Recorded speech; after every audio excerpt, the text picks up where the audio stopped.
Hello students, फिर हम लोग आते हुए अपने चैनल पे। अब हम लोग बात करेंगे आज origin and evolution of life के पार्ट 2 के बारे में। अब हम लोग पार्ट 2 जितना पे कल छोड़े थे उससे आगे हम लोग बढ़ेंगे। एक थ्योरी बच रही थी जो जो theory of the life the creation थी, उसमें होता एक होता थ्योरी बच रही थी। वो थोड़ी लंबी थी तो हम लोगों ने पिछले होता टॉपिक में मतलब पिछले होता लेक्चर में छोड़ दिया था। आज ये पार्ट 2 है ओरिजिन एंड इवोल्यूशन की। तब चलिए बढ़ते हैं। सबसे पहली बात तो ये होता है पार्ट 2 है। और पिछले वाले वीडियो में अगर आपको होता है टेली आईडी तो नहीं दिखी हो तो टेली आईडी ये है @द_आदर्श कुमार 9876। और बच्चों ये भी कमेंट करके बताएं कि कल का वीडियो कैसा लगा और उसमें कैसी पढ़ाई में मज़े आई। और अगर इससे भी और ज़्यादा मज़े चाहिए और आपको होता है on the basis of the कुछ ज़्यादा एग्जाम्पल चाहिए तो कमेंट करके बताएं, मैं आप लोगों को बिल्कुल दूंगा, बेहिचक बोले। ये तो मान के चलो तो एक सोशल मीडिया जैसे है। तुम कोई पोस्ट की है तो नीचे में कोई कमेंट कर रहा है, तो वैसे ही है तो यूट्यूब भी है। तो यूट्यूब पे क्या है, तो तुमको बस अच्छे तरीके से तुमको जो प्रॉब्लम लगे बोल दो, कौन तुमको रोकने टोकने वाला। थोड़ी ना क्लास में एक बच्चे लोग इज्जत करेंगे। ये तो एकदम अच्छा मीडियम है पढ़ने का। ठीक है, चलो हम लोग के पास आधे घंटे समय है एक लेक्चर के लिए। तो अब चलो ये हम लोग स्टार्ट करते हैं आगे की पढ़ाई। थोड़ी आप लोग वीडियो देखने में थोड़ी वीडियो टेढ़ी आएगी क्योंकि मैं ये मोबाइल को मैं ये टेढ़ा रखता हूँ ना, तो इस कारण से थोड़ी ये मतलब वीडियो टेढ़ी आएगी। तो बट आप लोग जैसे फुल स्क्रीन करोगे तो आप अपना मोबाइल की अगर ऑफ़ कर देंगे रोटेट, तो वो मतलब रोटेट नहीं हो पाएगी, तो वो उतना ही रहेगी और वो लंबी में आ जाएगी। तो उस पर कोई भी दिक्कत नहीं होगी, आप थोड़ी मैनेज कर लेना, ठीक है। और मैं ऐसा ट्राई करता हूँ कि अब कुछ समय बाद से होता है बोर्ड पे बनाने का वीडियो। ओके, चलिए हम लोग का जो पार्ट बचा था लास्ट में वो बचा था ओपेरिन हेल्डेन थ्योरी के बारे में बचा था। काची के बारे में बचा था, ओपेरिन हेल्डेन थ्योरी के बारे में बचा था। इसको हम लोग मॉडर्न थ्योरी भी बोलते हैं।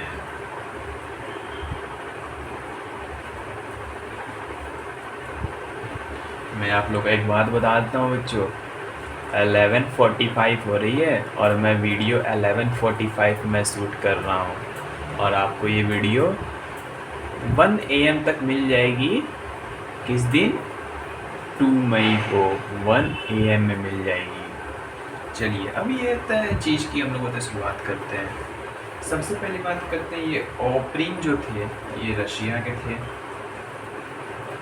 अरे ये तो जानना पड़ेगा ना ये लोग कहाँ से हैं, नहीं तो अगर कुछ भी थ्योरी देके चले जाएंगे और सपोज अगर हमको इनके घर पे भिजवाना होगा प्राइस तो कैसे भिजवाएंगे। तो इसीलिए अब चलिए, अब ये ओपेरिन जो थे वो रसिया से थे। हेल्डेन जो थे वो इंग्लैंड से थे। ये सबसे पहला प्रपोज किए, सबसे वाला फर्स्ट फॉर्म ऑफ लाइफ जो है, सबसे पहला जो फॉर्म ऑफ लाइफ है, फर्स्ट फॉर्म ऑफ लाइफ जो है वो कहाँ से आया है, तो वो आया है pre existing non living organic molecule. ये बताएं कि ये बताए जो थ्योरी है ये आया है pre existing non living organic molecule से आया है। जो पहले तक कुछ जो नॉन लिविंग ऑर्गेनिक मॉलिक्यूल्स हैं उनसे आया है। जैसे ये नॉन लिविंग और ऑर्गेनिक मॉलिक्यूल में आखिर बताना क्या चाह रहे हैं, आरएनए के बारे में बताना चाह रहे हैं, प्रोटीन के बारे में बताना चाह रहे हैं और बहुत सारी चीज़ों के बारे में बताना चाह रहे हैं। और इसी से ये आगे बढ़ते बढ़ते केमिकल इवोल्यूशन हुआ और ये आगे एक्सटेंड करती गई। ये तो होता है मतलब कि हम लोग क्या होता है लाइफ की क्रिएशन होते गई। जैसे अब पहले जो नॉन लिविंग और ऑर्गेनिक मॉलिक्यूल था वहाँ से होता है केमिकल का इवोल्यूशन हुआ, फिर आगे होता फॉर्म हो गया एक लाइफ, फिर उसका मतलब कि अलग अलग तरह के तो प्राणी फॉर्म होते रहे और वैसे में लाइफ तक फॉर्म हो गया। यहाँ पे ये बताना चाह रहे हैं कि फॉर्मेशन जो हुआ इस थ्योरी में, formation of diverse organic molecule from inorganic. देखिए इसमें नोट्स बहुत ही बड़ी है, ठीक है, तो वो नोट्स तो मेरे पास है, बट मैं आपको बात जो बोलूँगा आप वो बात पे गौर करना, ठीक है। अगर सपोज आपको ये लिखनी है तो ये तो काफ़ी है, अगर आप बोर्ड के एग्ज़ाम से या फिर होता है नीट के एग्ज़ाम से देखें तो इसमें आप थोड़ी बहुत जोड़ के भी आप लिख सकते हैं ट्रांसलेट करके। बाकी नोट्स बहुत बड़ी है, तो अगर हम लोग नोट्स अगर बड़ी की बात करें तो और ओरिजिन एंड इवोल्यूशन चलते हुए 1 महीने हो जाएगी अगर मैं उसको पूरा मतलब इलेबोरेट करके मैं लिखूँ तो, इसलिए मैं इसको मतलब छोटी छोटी में मतलब बना के लिखता हूँ, ठीक है। अब देखिए अब ये वाली लाइन की क्या बात हुई, फॉर्मेशन जो हुआ बहुत सारे ऑर्गेनिक मॉलिक्यूल का इनऑर्गेनिक कंस्टिट्यूएंट से हुआ। अब जैसे इनऑर्गेनिक का मतलब क्या हुआ, पहले हमको ये बात बताइए। ऑर्गेनिक का मतलब जो नेचुरल, इनऑर्गेनिक का मतलब जो नहीं नेचुरल है, ठीक है। तो जो नहीं नेचुरल है उससे सपोज एक हम आपको एग्जांपल बताते हैं। पहले मोबाइल नहीं था, ठीक है, तो मोबाइल नहीं था तो हम लोग के पास पहले बटन वाली मोबाइल थी, तो बटन वाली मोबाइल थी तो उस पर जो बटन थी वो आती थी कीपैड, तो पहले उस पर चलती थी। फिर थोड़ी सी डेवलप हुई तो वो लोग मतलब कि सब लोग होता दिमाग लगाए कि ये कीपैड वाली मोबाइल से हम लोग क्यों यूज करें, हम लोग सीधे ऐसे टच करते जाएँ और ये खुद बताए ऑटोमेटिक बताए नंबर टाइप होती जाए। तब आ गई स्मार्टफोन। स्मार्टफोन आई तो सबसे पहले आई एक 8 तो अब मुझे आइडिया नहीं है, बट शायद 216 आई थी स्मार्टफोन सबसे पहले। मैं आइडिया नहीं बता पाऊँगा सबसे पहले कौन सी स्मार्टफोन आई थी। फिर उसका ना वो आई, अभी डेवलप होते होते 1 TB पे चली गई है, यानी कि तो 1000 GB पे चली गई है। तो ये आगे एक्सटेंड हो गई है। तो वैसे ही ये बोल रहे हैं कि इनऑर्गेनिक इंस्ट्रूमेंट जो ऑर्गेनिक में जो नेचर का नहीं हुआ है, उस समय तो नेचर था ही नहीं, एटमॉस्फेयर था ही नहीं, तो ताकि क्या फॉर्म हो जाता। तो जो उस समय होता है नेचुरल था नहीं, उससे होता है नेचुरल का फॉर्मेशन हुआ है। अब जैसे देखिए अब यहाँ पे होता है एक जो ये जो अपने जो थ्योरी थे उसको होता है पब्लिश किए क्या चीज़ में, कौन से बुक में, ओरिजिन ऑफ लाइफ। इस बुक में इन्होंने अपनी होता है थ्योरी को पब्लिश किया। चलिए ठीक है, मन था पब्लिश कर दिए भाई साहब, बट ये भी बात बोले कि सबसे पहला जो लाइफ जो है ना वो ओरिजिनेट कहाँ हुआ है,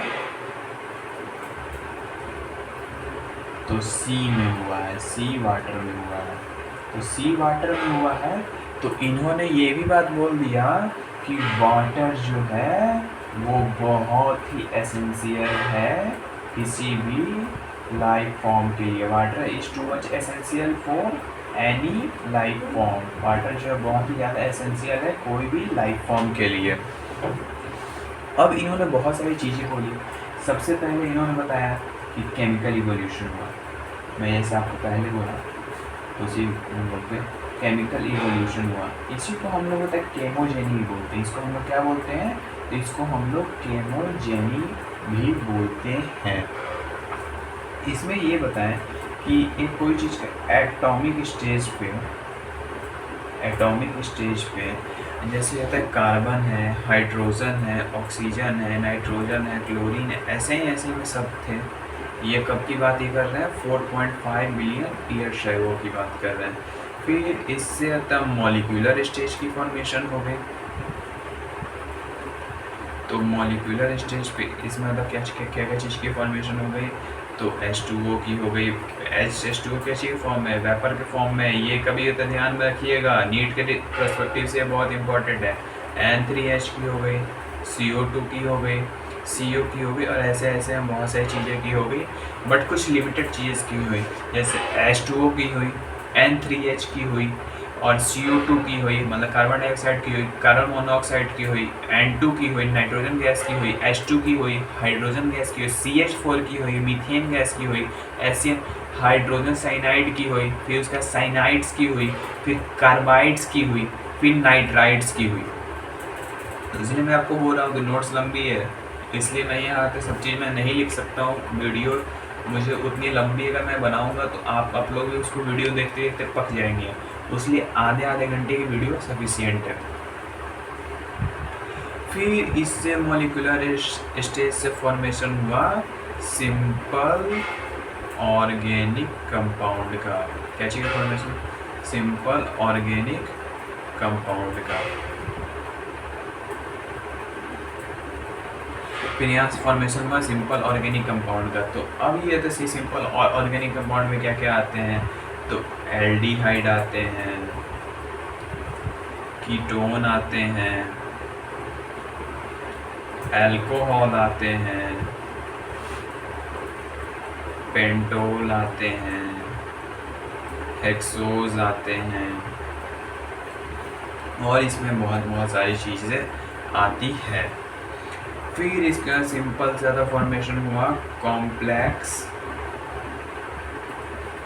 ऑर्गेनिक कंपाउंड का। हाँ, मैं आपको इसमें मैं बोल देता हूँ ट्रांसलेट करके, और इसमें तो क्या क्या आते हैं सिंपल और ऑर्गेनिक कंपाउंड में। मैं आपको तो सारी चीज़ के नाम बता देता हूँ कि अगर आपको सिर्फ ये तो वीडियो के से नोट्स बना रहे होंगे। एल्डिहाइड आती है, कीटोन आती है, अल्कोहल आती है, पेंटोज आती है, हेक्सोज आती है, एमिनो एसिड आती है, ग्लिसरॉल आती है, फैटी एसिड आती है, प्यूरिन्स आती है, पायरिमिडाइंस आती है। अब मैं एक बार रिपीट कर देता हूँ। एल्डिहाइड आती है, कीटोन आती है, अल्कोहल आती है, पेंटोज आती है, हेक्सोज आती है, एमिनो एसिड्स आती है, ग्लिसरॉल आती है, फैटी एसिड्स आती है, प्यूरिन्स आती है, एंड पायरिमिडीन्स आती है। अब फिर उसके बाद में सिंपल ऑर्गेनिक कंपाउंड से फॉर्मेशन हुआ कॉम्प्लेक्स ऑर्गेनिक कंपाउंड का। तो इसमें फॉर्मेशन हुआ प्रोटीन का, और प्रोटीन जो होता है वो होता है नॉन स्ट्रक्चर, सॉरी यार यहाँ पे बीच में दीवार है इसलिए अच्छे तरीके से राइटिंग नहीं बन पाती है। Non structural and non enzymatic ये है। फिर होता है पॉलीसेकेराइड्स,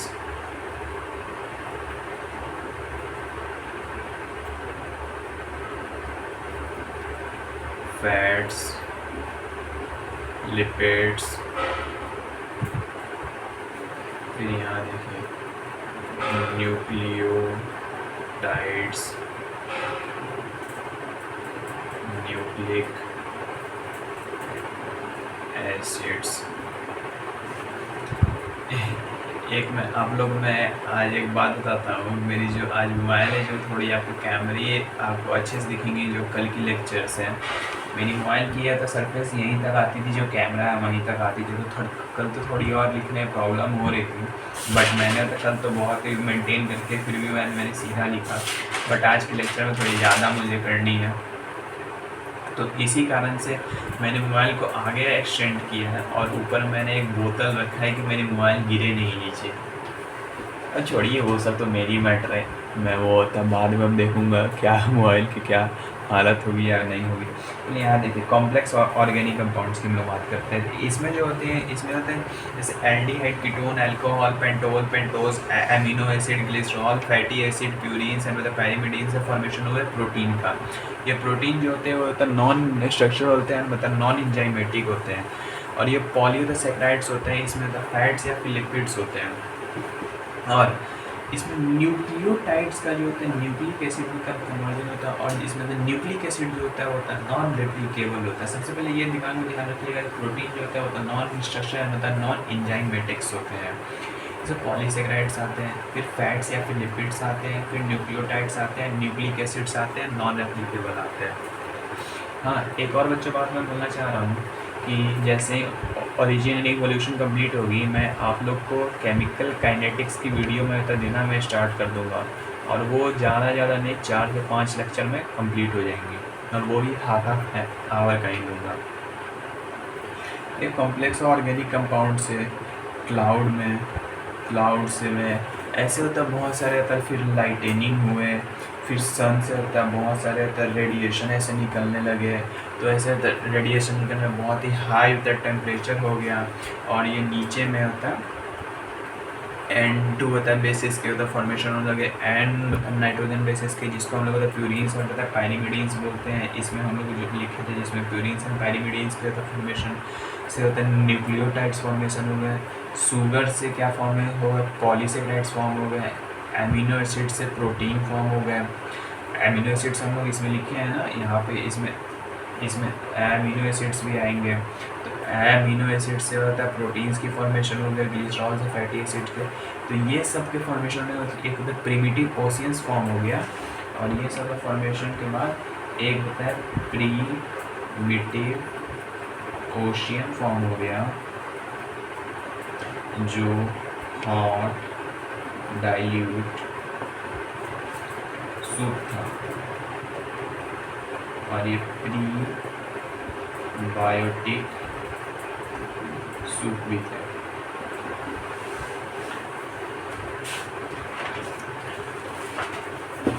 सबसे पहले जो है ना अर्थ है, सपोज ये अर्थ है, यहाँ पे क्या क्या हो रहा था, अब हम इस पे बात करते हैं। अर्थ पे सबसे पहली बात हाई टेम्परेचर थी। क्या टेम्परेचर थी? बहुत ही ज़्यादा हाई टेम्परेचर थी। वोल्केनिक होता है स्टॉर्म्स बहुत ही होते थे, बहुत ही ज़्यादा क्या होते थे, वोल्केनिक होता है स्टॉर्म्स होते थे, लाइटनिंग होते थे, लाइटनिंग हो, तो ये सब जो होता कारण है ना, तो रिड्यूसिंग एटमॉस्फेयर, जो रिड्यूसिंग यहाँ पे एटमॉस्फेयर था नहीं, बट हमने यहाँ पे रिड्यूसिंग एटमॉस्फेयर लिख दिए, जिसके कारण उनका फॉर्मेशन हुआ क्या क्या चीज़ का, CH4 NH3 एक्सेट्रा का। अब बात हम लोग करते हैं, तो ये सब आप देख लेना, ये लाइटनिंग लगे है, CH4 NH3 एक्सेट्रा, ये बगल में दीवार आ जाती है ना, इसी कारण प्रॉब्लम आ जाती है थोड़ी लिखने में। जैसे जो प्रिमिटिव कंडीशन था अर्थ पे, वो था बहुत ही ज़्यादा हाई था, टेम्परेचर था, बहुत ही वोल्केनिक स्टॉर्म्स होते थे, लाइटनिंग होते थे, रिड्यूसिंग होता है एटमॉस्फेयर होते थे। अब देखिए, अब ये जो जितने भी हम लोग के पीछे लिखे थे ना,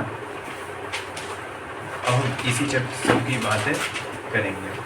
अब देखिए यहाँ से हम लोग सबसे पहले एकदम था फ्री एटम था, अर्थ पे जो था वो था फ्री एटम था, और दोस्त कंपाउंड मतलब कि कार्बन भी फ्री था, हाइड्रोजन भी फ्री था, ऑक्सीजन, नाइट्रोजन, क्लोरीन, ये सारे होते फ्री थे।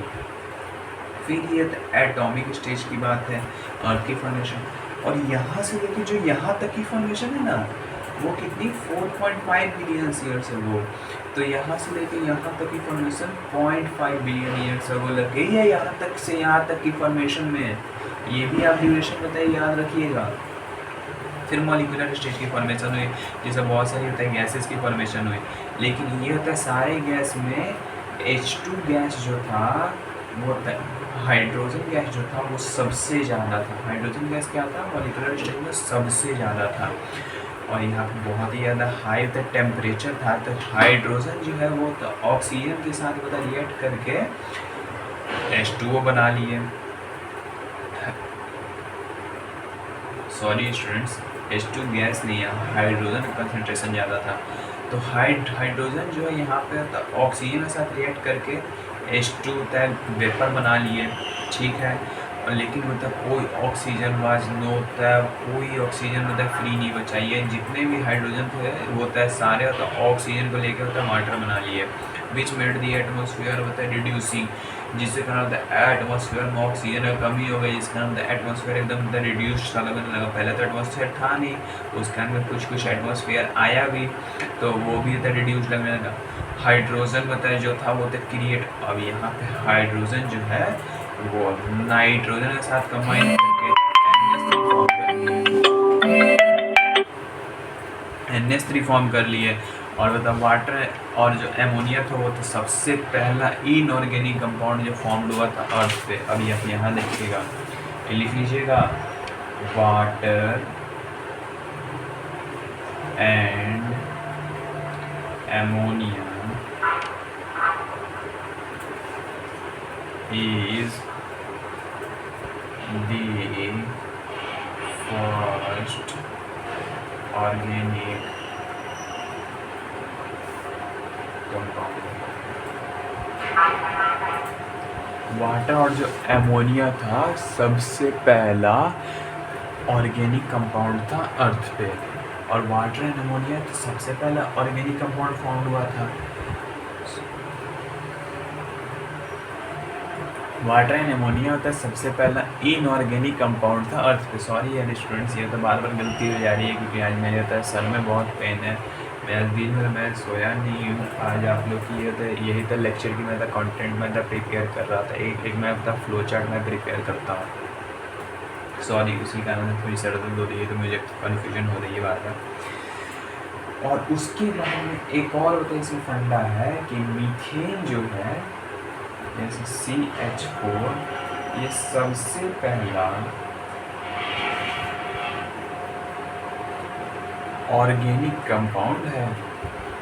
सबसे पहला ऑर्गेनिक कंपाउंड है अर्थ पे।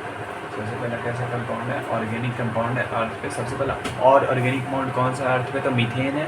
और सबसे पहला इनऑर्गेनिक कंपाउंड कौन है? तो एमोनिया एंड वाटर है। जैसे अर्थ होता है कूल डाउन हुआ, जैसे अर्थ एकदम ठंडा होते गया।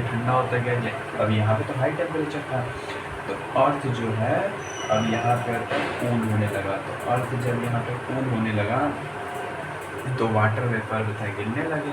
अब यहाँ से होता है H2O जो होता फॉर्म हुआ था वो गिरने लगे, और वो जो गिरने लगे तो जो एक डिप्रेशन जितने भी होता है अर्थ पे होता है, ये मत समझिए एटमॉस्फेयर है, अर्थ समझिए। अर्थ पे जो जितने भी ऐसे गड्ढे थे, अब उसमें अब अभी गड्ढे में पानी गिरेगा तो वो तो भर जाएगा। तो वैसे ही गड्ढा भरता गया और होता है प्रिमिटिव ओशियंस फॉर्म होते गए, और मतलब मॉलिक्यूल होता है कंटिन्यू होता है रिएक्ट करते गए, एक दूसरे से बहुत सारे simple complex organic compound form करते गए ऐसे में। बट जो वाटर और ओशियन थे, इसमें के जो वाटर थे वो होता बहुत ही होता है रिच मिक्सचर ऑफ मैक्रोमोलिक्यूल्स बन गए। और हेल्डेन जो थे, हेल्डेन कहाँ के थे? पहले हमको ये बात बताइए, हेल्डेन कहाँ के थे? कमेंट में जल्दी मैसेज कीजिए हेल्डेन कहाँ के थे। तो हेल्डेन इंग्लैंड के थे। तो ये जो थे ये बोले इसको हॉट डाइल्यूट सूप, और इसको प्री बायोटिक सूप बोले। इसको क्या बोले? तो प्री बायोटिक सूप भी बोले। लेकिन यहाँ पे ये बात बताई कि पॉसिबिलिटी ऑफ लाइफ जो था वो स्टेबलाइज हुआ वाटर और प्रिमिटिव ओशियंस में। और यहाँ पे तो पहले ही मैंने आपको बोला कि ओपरिन और हेल्डेन ये बता दिए थे कि ओशियंस में इतना फॉर्मेशन हुए थे। तो आपको ओशियंस में पूछे प्रिमिटिव या फिर 2-3 और एग्जांपल दे दे तो आपको प्रिमिटिव ओशियन ही टिक मारना है, बिकॉज क्या चीज़ के कारण से। तो यहाँ पे जो लाइफ इंडिया की जो होता है फॉर्म हुआ है वाटर में, सी में जो लाइफ फॉर्म हुआ था क्या चीज़ के कारण फॉर्म हुआ है? तो प्रोटीन के कारण फॉर्म हुए, पॉलीसेकेराइड्स के कारण फॉर्म हुए, पॉलीसेकेराइड्स के कारण फॉर्म हुए, फैट्स या फिर लिपिड्स के कारण फॉर्म हुए। क्या क्या चीज़ों के कारण फॉर्म? फैट्स या फिर लिपिड्स के कारण फॉर्म हुए। उसके अंदर न्यूक्लिक एसिड के कारण फॉर्म हुए। क्या चीज़ के कारण फॉर्म हुए? तो न्यूक्लिक एसिड्स के कारण फॉर्म हुए। ये सब का मेन जो होता है, और ये सब जो थे मेन होता है कंपोनेंट थे, मेन कंपोनेंट प्रोटोप्लाज्म। अगर आप लोगों को दिक्कत होती है ना कॉपी पे तो आप लोग तो कमेंट करो, मैं कैसे ना कैसे मैं कर देता हूँ अरेंज होता है बोर्ड्स का, या फिर मैं अगर बता बोर्ड्स का नहीं कर पाता हूँ अरेंज तो मैं पहले से आप लोगों के लिए फ्लो चार्ट अगर बना के ला दूँ तो आप लोग कोई दिक्कत नहीं। तो आधे घंटे के लिए वीडियो के लिए मैं पहले बैठूँगा, आधे घंटे में पहले उसकी सारी फ्लो चार्ट्स मैं कर लूँगा, और उसके बाद में सही वही रहेगा। मैं कल से नोट्स से पढ़ाता हूँ, और नोट्स में जितने मुझे अब जैसे नोट्स से मैं आपको सब चीज़ होता है लाइन में दिखा दूँगा, और उसके बाद जितने भी होता ये होता है डायग्रामेटिक एक्सप्लेनेशन होगी वो मैं कॉपी में मैं करके बता दूँगा। सबसे बढ़िया वही रहेगा। सब पहले मैं ये बता दूँगा और नोट्स से आपको एकदम लाइन में पढ़ के मैं बता दूँगा, आप लोगों का पॉज करके लिखते रहेंगे। और इतना तक की अगर नोट्स की बात हुई तो मैं आज नहीं, कल की मैं होता है शुरुआती लेक्चर में ही मेरे शुरू से होता है यहाँ तक की जो नोट्स है मैं वो दिखा दूँगा। In fourth lecture, third lecture ही मैं आज ही शूट करूँगा, इसलिए आज अभी तक नोट्स मेरी तो थर्ड लेक्चर की भी मुझे प्रिपेयर करनी होगी, इसलिए फोर्थ लेक्चर की मैं स्टार्टिंग में मैं आपको होता नोट्स में दिखा दूँगा। चलिए अब आगे बढ़िए। अभी तक हम लोग की 25 मिनट हो चुकी है, बट आज हम लोग को ओपिनियन होता है हेल्थ एंड थ्योरी होता है कैसे भी कंप्लीट करनी है। मुझे आज लगता है लेक्चर लंबी कहीं चली जाएगी तो कोई दिक्कत नहीं, लंबी जाए या फिर कैसे भी जाए, तो मुझे तो पढ़ाई करनी है। आज भी थोड़ी हम लोग ज़्यादा फास्टिंग कर रहे हैं। अब चलिए, लेकिन अब ये ओपिनियन और हेल्थ एंड भाई साहब ने ये बताया है कि हम लोग के पास कोई भी क्लियर आइडिया नहीं था कि how first cell replicate metabolically capsule of life arose. ये बताएंगे कैसे ये होता है मेटाबॉलिक होता है, रिएक्शन हो रहे हैं बॉडीज़ में, ये सब के बारे में कुछ वो लोग को आइडिया नहीं था। वो लोग बॉडी का थे ना, वो देख रहे हैं लाइफ आखिर आया कहाँ से, लेकिन बॉडी में कुछ प्रोसेस हो रहे हैं। बट बहुत सारे वो होता है मतलब कि अटेम्प्ट किए, बहुत सारे रिसर्च किए, बट वो होता है इसके पीछे का मिस्ट्री होता है फाइंड नहीं कर पाए फ्रॉम दिस मैक्रोमोलिक्यूल। और इसी तरह मैक्रोमोलिक्यूल से सबसे पहला लाइफ जो है ओरिजिनेट हुआ, और होता है जिसको हम लोग होता है बायोलॉजिकल इवोल्यूशन बोले, जिसको हम लोग क्या बोले, तो इसको हम लोग होता है बोलते हैं बायोलॉजिकल इवोल्यूशन बोले। लेकिन हमको अभी तक ये नहीं पता चला इसमें तो क्या था, मेटाबॉलिकली हो रहा है, ये सब क्या हो रहा है वो सब कुछ नहीं पता चला। इसके बारे में अगर जानकारी चल जाती, सबसे पहली बात तो हम लोग होता है जो ऑपरेशन और हेड के हिसाब में होता है जो origin of the chemical evolution के बारे में बताया, वो तो हम लोग को पता चल गया। अब हम लोग को बायोलॉजिकल इवोल्यूशन के बारे में जानना है। तो बायोलॉजिकल अभी ये सब जितना भी हुआ था, आपको लग रहा है केमिकल इवोल्यूशन रिएक्शन तो हुई, बट वो कहाँ हुई, नेचर में हुई। अगर हम लोग को नेचर से कोई चीज़ को रिलेट करना हुआ तो हम लोग उसे क्या बोलेंगे, तो बायोलॉजिकल बोलेंगे। तो बायोलॉजिकल इवोल्यूशन,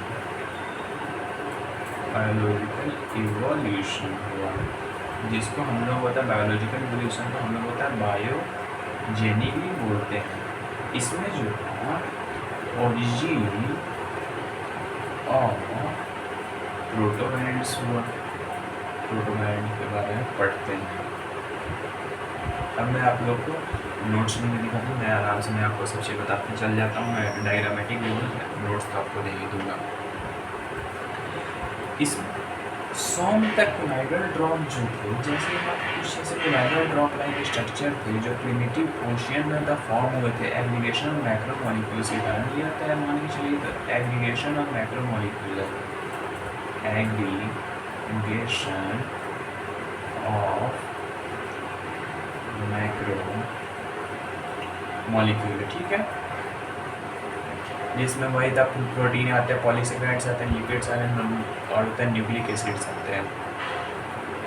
तो हम लोग यही होता है जो मैक्रोमोलिक्यूल है, इसी को हम लोग होता है प्रोटोबायोंट्स बोल दिए। इसको हम लोग क्या बोल दिए, तो प्रोटोबायोंट्स बोल दिए। और ये कहाँ पे है, तो ये होता है सी में, ये सी में है। तो ये सब होता है जो उसमें सी में जो कोलाइडल ड्रॉप लाइक होता है स्ट्रक्चर, तो उसको हम लोग होता है प्रोटोबायोंट्स बोल दिए। बट प्रोटोबायोंट्स के बारे में हम लोग ये जाने कि ये अनेबल टू रिप्रोड्यूस था, यह तो रिप्रोड्यूस नहीं कर सकता था। अच्छा ये बात है, चलिए, लेकिन ग्रो कर सकता था।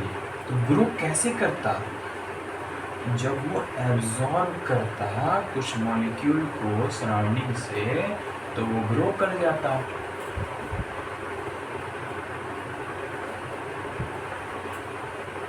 तो ये ग्रो कर जाते, बट ये एग्जिबिट करते थे, सिंपल होता है मेटाबॉलिज्म ये होता है, एग्जिबिट करते थे।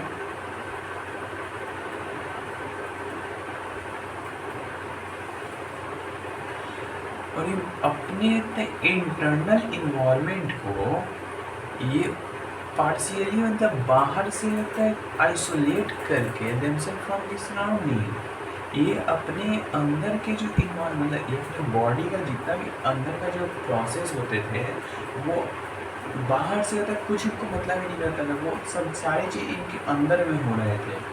तो हम लोग का क्या होता है, बॉडी के अंदर जितने प्रोसेस हो रहे हैं वो जितना मेटाबॉलिक प्रोसेस हो रहा है तो उसका इन्वायरमेंट से थोड़ी ना मतलब है। अब आप ये मत बोलिएगा सर कैसे नहीं मतलब है, अब तो इसमें मतलब कि सर्दी जुकाम हो जाती है सर, इन्वायरमेंट चेंज होती है। अरे वो बात मैं नहीं बोल रहा हूँ। सपोज अगर हाँ इन्वायरमेंट चेंज हो गया तो क्या तुम्हारा जो तुम्हारे पेट में जो पाचन हो रहा है क्या वो भी चेंज हो जाएगी? क्या चेंज हो जाएगी? वो तो तुम्हारे होता है वायरल है, वो होता है वायरस के कारण फैला। तो वायरस जो हमारे बॉडी के अंदर गया वो अलग ही तूफान मचाया, उसके कारण ना फैला। अब बॉडी का जो काम है उसका काम है, अब जैसे मेरे होता बॉडी को भी रिस्पॉन्स मिल रहा है लिखने के लिए, तो बॉडी को रिस्पॉन्स मिल रहा है तब तो लिख रहा है। बट मतलब बॉडी के अंदर जो मेटाबॉलिक प्रोसेस हो रहा है, जो मैंने जो खाना खाया मैंने 10 बजे, वो भी मतलब पाचन चल रही है उसकी, तो उसको थोड़ी ना हाँ भाई पाचन। अब मैंने होता जंक फूड खा लिया, तो जंक फूड खा लिया तो जाहिर सी बात है कि पाचन शक्ति थोड़ी देर कमज़ोर हो जाएगी। तो वो मैंने बाहर से कोई चीज़ एडिशनली लिया तब तो हुआ। और अगर मैं इन इन्वायरमेंट से मैं कुछ मैं ले ही नहीं रहा हूँ और मैं तो नॉर्मल ऐसे तो ज़िंदगी जी रहा हूँ, तो थोड़ी ना कुछ होगा। जितने तो बॉडी में जो होता है मेटाबॉलिक एक्टिविटी हो रहा है वो तो होते ही रहेंगे ना। तो इन ये मतलब कि वही इस लाइन का कहने का मतलब है कि अपने इंटरनल इन्वायरमेंट को जितने भी इनके बॉडी के अंदर जितने भी प्रोसेस हो रहा है उसको कोई मतलब ही नहीं है बाहर से, भाई यार बाहर हमको क्या करना है। लेकिन ये होता है कुछ मॉडल्स भी दिए जिसमें से होता है कोवा सर्वेट्स थे, और फिर होता एक थे माइक्रो स्फीयर।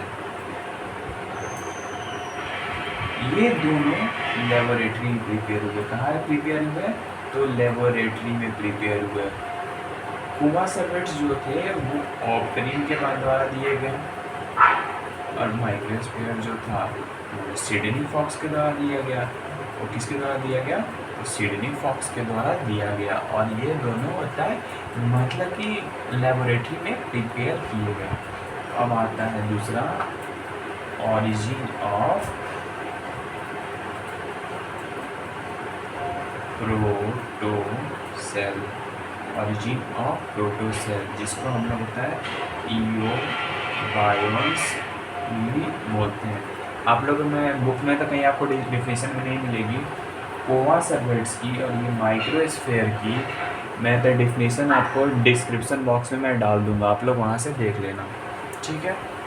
अब हम लोग बात करते हैं ओरिजिन ऑफ द प्रोटोसेल्स की बात करते हैं, जिसको हम लोग इओबायोन्स बोलते हैं। अब इसमें जो था, इसमें जो मेन जो काम किया वो होता है न्यूक्लिक एसिड ने काम किया। न्यूक्लिक एसिड जो था वो होता है एक एबिलिटी डेवलप किया, क्या चीज़ का? तो सेल्फ डुप्लीकेशन का। तो जब सेल्फ डुप्लीकेशन होते हैं तो कुछ चेंज होती है, तो उस चेंज को, सडन चेंज को हम लोग होता है क्या बोलते हैं? तो म्यूटेशन बोलते हैं। अगर आपके यहाँ तो 5 उंगली आ रही है, अब यहाँ 6 उंगली आ गया, तो एक ये म्यूटेशन ही हुआ ना, सडन होता है चेंज हो गया। ये तो हम लोग के अंदर कोई कैरेक्टर नहीं है कि हम लोग के अंदर 6 उंगली, हम लोग के अंदर तो कैरेक्टर है कि हम लोग के अंदर 5 उंगली होना चाहिए। बट बहुत सारे आदमी का होता है 6 उंगली आ जाता है, वो तो सडन म्यूटेशन होगा। और न्यूक्लिक एसिड जो था और होता है प्रोटीन फॉर्म मिल के न्यूक्लियो प्रोटीन फॉर्म कर लिए। अब ये न्यूक्लियो प्रोटीन फॉर्म किए। न्यूक्लियो प्रोटीन जो था वो सबसे पहला first sign of life nucleoprotein था। सबसे पहला जो साइन था लाइफ का वो कौन से थे? तो न्यूक्लियो प्रोटीन थे। But cluster of nucleo protein जो था वो एक लिपिड बताए कोट से होता है सराउंडेड था, जिसको हम लोग होता है प्रोटोसेल बोलते हैं। ये प्रोटोसेल है, ठीक है। अब इसमें बहुत सारे न्यूक्लियो होता है प्रोटीन्स होता है, और इसमें होता है सबसे पहला जो फॉर्म ऑफ लाइफ हो गया, ये फिर सबसे पहला फॉर्म ऑफ लाइफ हो गया। तो हम लोग ये बोलते हैं कि सबसे पहला जो नॉन सेलुलर लाइफ फॉर्म जो है, non cellular form of life जो है वो कब फॉर्म हुआ है? तो 3 बिलियन ईयर्स एगो। कब फॉर्म हुआ है? तो 3 बिलियन ईयर्स एगो सबसे पहला जो लाइफ फॉर्म है वो तो 3 बिलियन ईयर्स एगो फॉर्म हुआ है। और ये जो फॉर्म हुआ ये क्या है, तो आरएनए है, प्रोटीन है, पॉलीसेकेराइड्स है, वही एमिनो एसिड्स लोग हैं।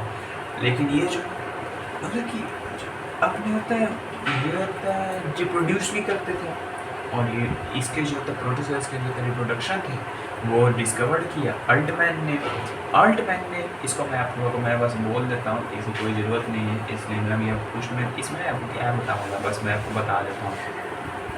अल्टमैन जो था वो डिस्कवर किया कुछ आरएनए मॉलिक्यूल का, जिसमें एंजाइमेटिक एक्टिविटी होता है, जिसको हम लोग बोलते हैं राइबोजाइम्स। अब इसमें राइबोजाइम्स होते हैं।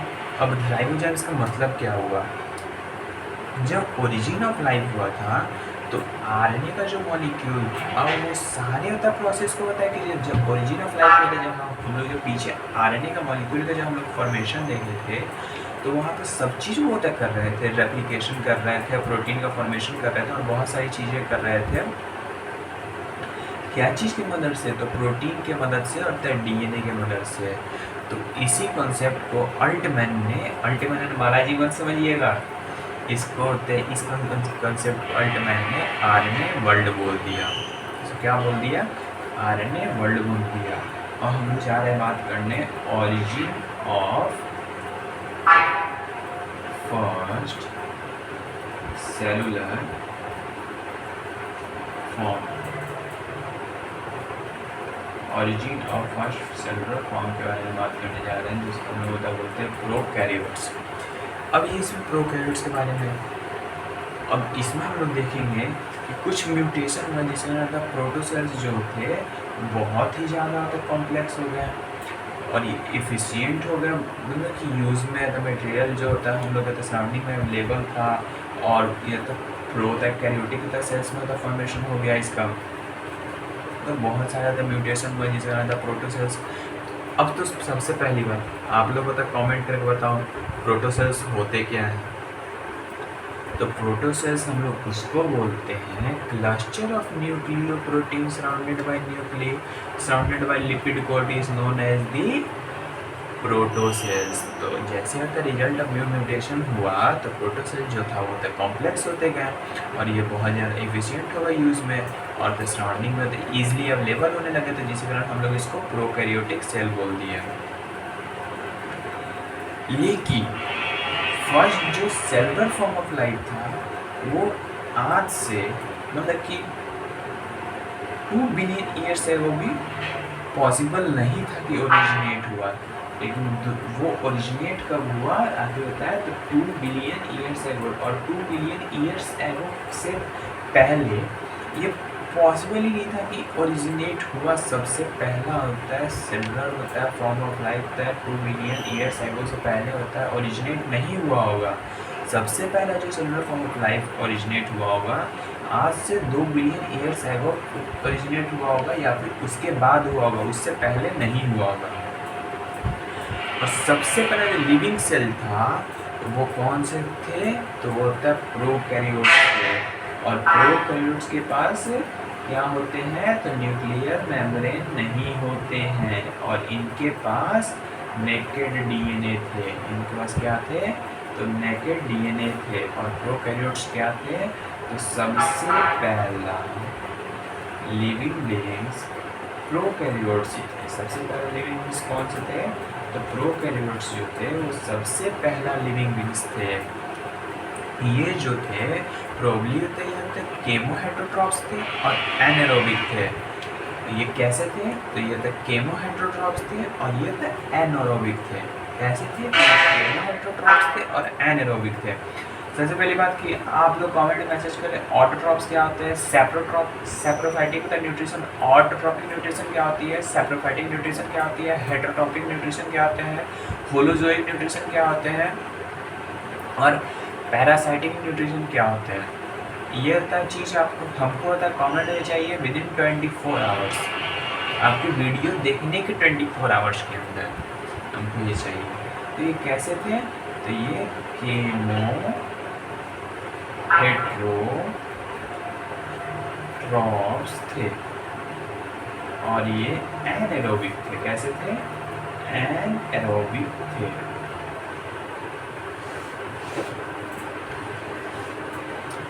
अब हम लोग होता है पढ़ने जा रहे हैं कि कैसे कैसे होता है चेंज हुआ मोड ऑफ न्यूट्रिशन में अर्ली ऑर्गेनिज्म में।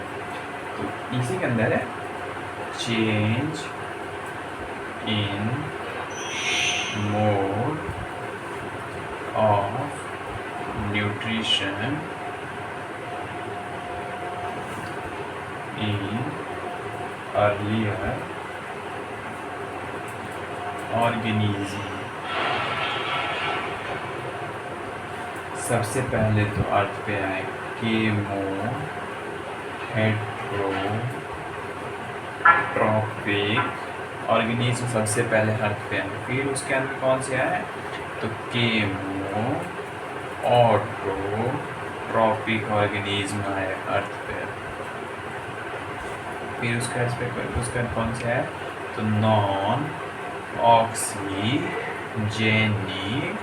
Photosynthesis organism photosynthetic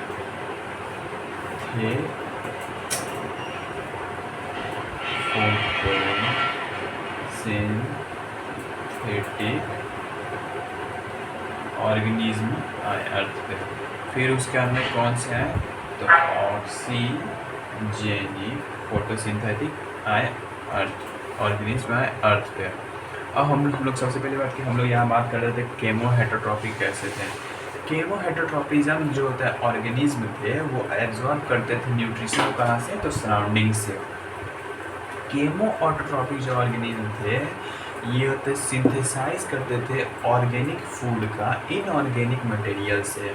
non oxygenic होता है फोटोसिंथेसिस जो मॉलिक्यूल थे वो H2S सोर्स का होता है, H2S का यूज़ करते थे एज सोर्स ऑफ हाइड्रोजन।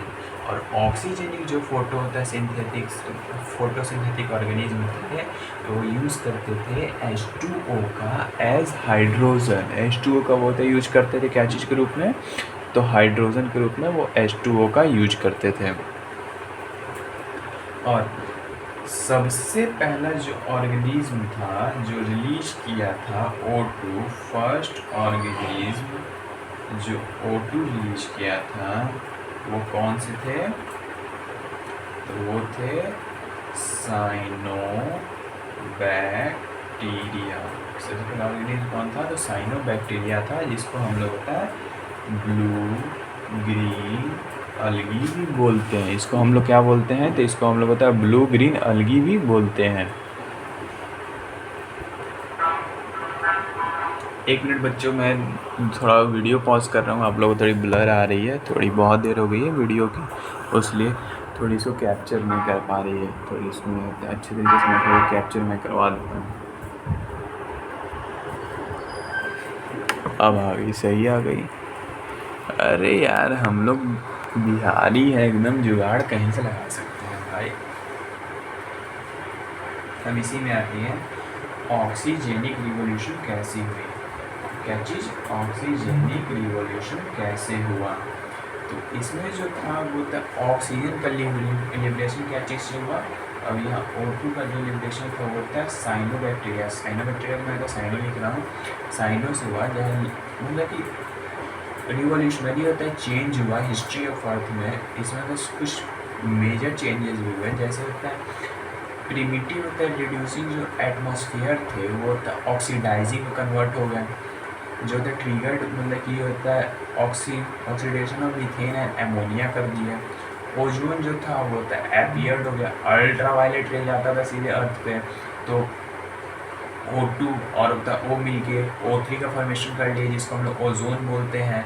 तो ये होता है फॉर्मेशन हो गया जो अल्ट्रा वायलेट रेडिएशन से बचा दिए और बिगिनिंग ऑफ एरोबिक लाइफ का हुआ। फिर इसमें क्या हुआ तो इसमें ओरिजिन ऑफ यूकैरियोटिक लाइफ भी हुए, ओरिजिन ऑफ यूकैरियोटिक सेल भी हुए। इसमें क्या हुआ ओरिजिन ऑफ यूकैरियोटिक सेल भी हुआ। अब हम लोग बात करते हैं ओरिजिन ऑफ यूकैरियोटिक सेल्स में क्या क्या हुआ। इसमें जो थे इसमें न्यूक्लियस माइटोकॉन्ड्रिया और अदर जो थे अदर सेल ऑर्गेनाइज डेवलप्ड हुए इन दी, अरे आप भी समझ लो, आप पेट में पढ़े हो 9वीं तरफ, प्रोकैरियोटिक ऑर्गेनिज्म बस न्यूक्लियर मतलब मेम्ब्रेन एब्सेंट था, यूकैरियोटिक के पास प्रेजेंट था। तो इसमें आ गया न्यूक्लियस, और यहाँ पे देखिए, यहाँ पे न्यूक्लियस माइटोकॉन्ड्रिया की बात तो छोड़िए, यहाँ पे सीधी सीधी बोल रहे हैं अदर सेल ऑर्गेनल्स डेवलप्ड, और भी सारे सेल ऑर्गेनल्स डेवलप्ड, प्रोकैरियोटिक बस कुछ एब्सेंट भी होते थे, डेवलप्ड हो गए, और ये बहुत ही ज़्यादा एक्टिव हो गए, मतलब मोर एक्टिव थे। कैसे थे? तो ये मोर एक्टिव थे। और सबसे पहला फ्री लिविंग होता है यूनिसेलुलर यूकैरियोटिक ऑर्गेनिज्म जो था, सबसे पहला first free living eukaryotic organism जो था वो कहाँ फॉर्म हुआ? प्रिमिटिव ओशियन में फॉर्म हुआ। कहाँ फॉर्म हुआ? तो प्रिमिटिव ओशियन में तो फॉर्म हुआ ही, और कब फॉर्म हुआ? तो 1.5 billion years ago, 1.5 billion years ago इसका फॉर्मेशन हुआ। ठीक है। अब इसमें एक आता है बात evidences in favour of chemical evolution.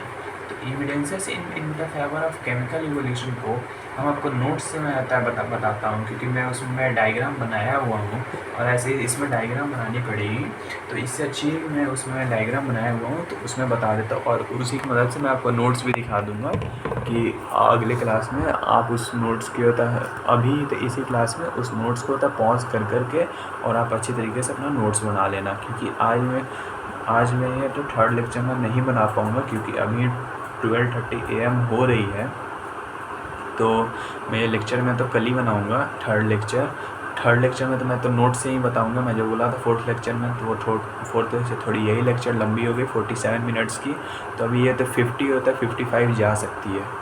ठीक है, और मैं नोट्स लाता हूँ, इसलिए 2 मिनट आप रुके रहना।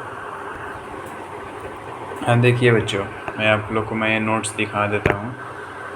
ठीक है, देखिए ये इवोल्यूशन की नोट्स है, पूरी ऊपर से लेके नीचे तक इवोल्यूशन की नोट्स है। अच्छे तरीके से मैं अपना मैं क्रिएट किया हूँ, और फिर यहाँ पे आ गई थ्योरीज ऑफ जो ओरिजिन ऑफ द मेरा लाइफ की बोला था, तो ये स्पेशल क्रिएशन की है। आप लोग आराम से ले लेना स्क्रीनशॉट, आराम से लिख लेना। उसके बाद में यहाँ ऑटोजेनेसिस, बायोजेनेसिस उसी की जो पार्ट है। अब यहाँ पर लुईस पास्चर की जो एक्सपेरिमेंट में जो होता है नेक सेल्स है, और यहाँ जो टूट के बने हैं स्वान एस और बेंट नेक्स फ्लक्स होता है एक्सपेरिमेंट्स जो हैं। ठीक है, और ऑपरिन हेल्डेन थ्योरी की जो है केमिकल इवोल्यूशन की केमोजेनी की बात हुई है। तो ये जो मैं अभी टॉपिक में बताने जा रहा हूँ वो आती है केमिकल इवोल्यूशन में। तो मैं यहाँ पे बायोलॉजिकल इवोल्यूशन को मैं बाद में लिया हूँ, तो केमिकल इवोल्यूशन में हमने evidences of favour of chemical evolution है, तो हम लोग यहाँ पे लिख दिए एविडेंसेस ऑफ केमोजेनी। तो इसमें आते हैं 2 चीज़ आते हैं, एक आता है मेट्रॉइड कंटेंट और एक आता है Stanley Miller experiment. Meteoroid content में जो था यहाँ पे केमिकल एनालिसिस हुआ। मेट्रॉइड होता है कंटेंट का, जिसमें होता है प्रेजेंस ऑफ दी होता है, इसी से होता है वो लोग होता है मेट्रॉइड। जैसे कि इसमें जो प्रोडक्ट्स मिले बहुत सारे होता है, हम लोग को प्रोडक्ट्स मिले, तो वहाँ से होता है बहुत सारे साइंटिस्ट ने होता है और अलग अलग होता है अटेम्प्ट होता है किया, और उससे होता है उनको मिल गया नाइट्राइड्स मिल गया, कार्बाइड्स मिल गया, एक्सेट्रा मिल गया, बहुत सारी चीज़ें मिल गया, जो होता है इंडिकेट करता है कि मतलब केमोजेनी जो है वो कहीं ना कहीं पहले से हो रही थी, कहीं ना कहीं पहले से। आखिर हम लोगों को क्या बताया ओपनिंग हेल्डेन भाई साहब, तो उन्होंने बताया कि केमिकल इवोल्यूशन के कारण हुआ। तो केमिकल इवोल्यूशन के कारण हुआ तो वो तो नहीं कराए, वो तो कभी ना कभी तो पहले से हो रही थी ना। तो ऐसे होता धीरे धीरे करके फॉर्मेशन हुआ, तो आगे तो फॉर्मेशन होते गए। तो हम लोग उसको होता है एक होता है सीक्वेंस में बस हम लोगों ने पढ़ लिया। सबसे पहले एटॉमिक स्टेज था, हर एक जगह सब चीज़ होता है छितरा हुआ था। फिर उसका मॉलिक्यूलर स्टेज का फॉर्मेशन हुआ, फिर उसका ना सिंपल ऑर्गेनिक होता है कंपाउंड्स का फॉर्मेशन हुआ, फिर कॉम्प्लेक्स ऑर्गेनिक कंपाउंड का फॉर्मेशन हुआ, फिर लाइटनिंग हुई, ये सब होते हैं। और फिर रेन का था फॉलिंग हुआ, क्या चीज़ के रूप में, तो टॉरेंशियल होता है, रेन के रूप में होता है, वो सब था फॉल किए, जिसके कारण था लाइफ अर्थ पे आया। हाँ, एक आप लोग ये भी पॉइंट लिख लेना, मैंने इसको एक्स्ट्रा में लिखा है, absence of free O2 and oxygen is necessary for oxygen of life. ये पॉइंट आप लोग लिख ही लेना, और ये तो बहुत ही इम्पॉर्टेंट पॉइंट है। अब हम लोग आते हैं स्टैनली मिलर भाई साहब के एक्सपेरिमेंट पे। क्या चीज़ पे, कौन से एक्सपेरिमेंट पे? तो स्टैनली मिलर एक्सपेरिमेंट्स के थे। इन्होंने जो था 1953 में, ये अमेरिकन साइंटिस्ट है जिन्होंने एक कंडीशन क्रिएट किया लेबोरेटरी में, जिसमें इन्होंने मतलब कि सोच लिया प्रिमिटिव अर्थ के बारे में, उन्होंने होता प्रिमिटिव अर्थ के बारे में सोच लिया। अब आप ये मत समझना इतना ही बड़ा, उन्होंने होता एक अलग ही डायग्राम लिया था। उन्होंने एक मतलब पूरा, जैसे एक ऐसे यहाँ तक फ्लक्स लिए थे, जो मैंने यहाँ तक फ्लक्स लिया है, इधर से वैक्यूम तक क्रिएट किए थे सब, यहाँ से बॉइलिंग वाटर यहाँ रखे थे, यहाँ वैक्यूम पंप लगाए थे, इतने वैक्यूम पंप तो वो यहाँ लगाए थे, फिर यहाँ पे लिक्विड वाटर को ट्रैप करके उसको बाहर निकाल रहे थे, वो बहुत सारे अलग अलग चीज़ लिए थे। मैं बस यहाँ पे होता है शॉर्टकट में लिया हूँ कि आपको अच्छे तरीके समझ में आए। सबसे पहले उन्होंने अमोनिया ले लिया, NH3 ले लिया, हाइड्रोजन गैस ले लिया, वाटर वेपर ले लिया, कितने पे? 8000 डिग्री सेल्सियस पे, बहुत ही बड़े फ्लक्स में। और उन्होंने वहाँ पे इलेक्ट्रिक का डिस्चार्ज कर लिया, और यहाँ पे देखिए इलेक्ट्रिक का डिस्चार्ज हो रहा है एक इलेक्ट्रोड से, और ये कौन सा इलेक्ट्रॉन है? तो ये टंजस्टन का इलेक्ट्रोड है। फिर उन्होंने पाया कि इसमें तो फॉर्मेशन हो रहा है, क्या क्या चीज़ का फॉर्मेशन हो रहा है? तो एमिनो एसिड का फॉर्मेशन हो रहा है। यह सिंगल नहीं है भाई, सिंपल है। चलो भाई, मैं तुम लोगों को बताने के चक्कर में याद भी आएगा, नहीं तुम लोग गलती लिख लेते हैं।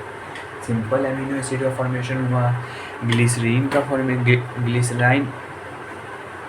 ग्लिसाइन का फॉर्मेशन हुआ, एलानीन का फॉर्मेशन हुआ, और एस्पार्टिक एसिड का फॉर्मेशन हुआ।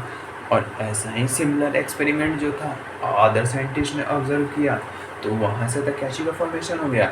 तो वहाँ पे होता है फॉर्मेशन हो गया, शुगर का फॉर्मेशन हो गया, नाइट्रोजन बेसेस का फॉर्मेशन हो गया, पिगमेंट का फॉर्मेशन हो गया, और क्या चीज़ का फॉर्मेशन हो गया? तो फैट का फॉर्मेशन हो गया। यहाँ लिखा है सब चीज़। ये तो लिमिटेड यहाँ पे एविडेंस है, जिससे द फर्स्ट पार्ट जो था अभी जो था लाइफ का, वो तक कंजेक्टेड रह गया, और स्टोरी मतलब कि वो बहुत ही अच्छे तरीके से हम लोगों ने एक्सेप्ट नहीं किए जो हम लोगों ने अभी पीछे पढ़ा है। ठीक है, अब अभी आगे और भी चीज़ पढ़ेंगे, तो अब तो मतलब कि हम लोग केमिकल इवोल्यूशन से हम लोग ये तो मान रहे हैं कि हमें ओरिजिन ऑफ लाइफ हुआ, लेकिन अब आगे हम लोग बायोलॉजिकल इवोल्यूशन भी हम लोग देख लेते हैं कि उसमें कैसे कैसे ओरिजिन ऑफ लाइफ हुआ। तो ये तो मैंने पढ़ा ही दिया, ये नोट्स है।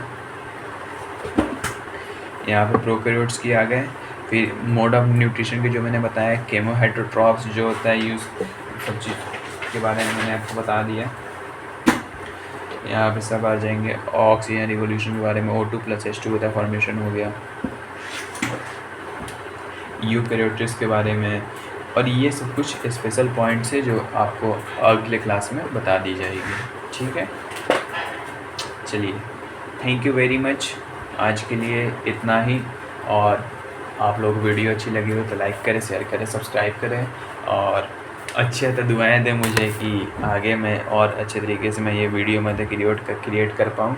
और अभी कुछ सूटेबल इन्वायरमेंट नहीं है, जिसके कारण मैं ये होता है वीडियोज़ को अभी मैं नहीं ले पा रहा हूँ स्मार्ट बोर्ड पे, क्योंकि थोड़ी स्पेस की कमी है। अगर स्पेस कोई बढ़ जाएगी तो मैं वो शूट करने लगूँगा, बाकी सब चीज़ अवेलेबल है। Okay, thank you.